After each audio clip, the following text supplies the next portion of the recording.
Hi friends, welcome back to Reimagining Our Faith. Today I offer one more thought from Proverbs about wisdom and anger. So here's our verse again, Proverbs chapter 11, verse 17. Those who are kind benefit themselves, but the cruel bring ruin on themselves. The Bible reminds us that anger itself is neither good nor bad. It just is.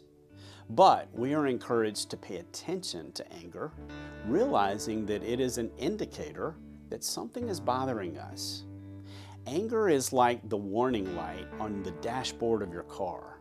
It tells us something needs our attention. And if we don't pay attention to that warning light, what happens?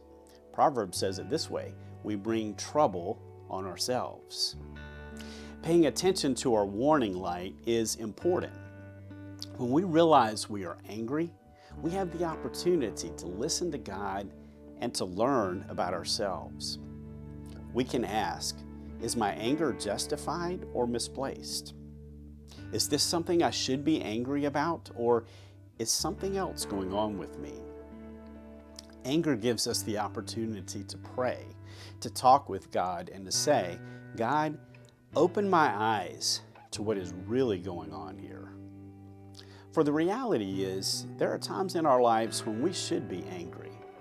When we see someone being taken advantage of, we should be angry. When we see injustice or senseless violence, abuse or neglect, cruelty, we should be angry. Sometimes it may be a sin for us not to get angry about the pain and injustice in this world. But even in those cases, we should take time to understand why we are angry. Our best example is, of course, Jesus. In Mark chapter 11, Jesus went to the temple and he got angry. He looked around at the corruption in the temple and Jesus became angry. But then what did he do? The Bible says he left. He returned to Bethany and came back to the temple the next day. Why do you think Jesus did that? And what do you think Jesus did that night?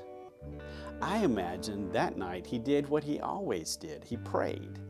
I imagine Jesus praying, Father, it makes me so angry to see what people are doing inside your house. But God, I do not want to sin in my anger. Show me what I should do. The anger Jesus felt was an opportunity for him to talk with God and to learn what he should do in his life. The same can be true for us. Today, if and when you are angry, turn to God. Pray. Use it as an opportunity to ask God for guidance in your life and allow God to help you reimagine your faith.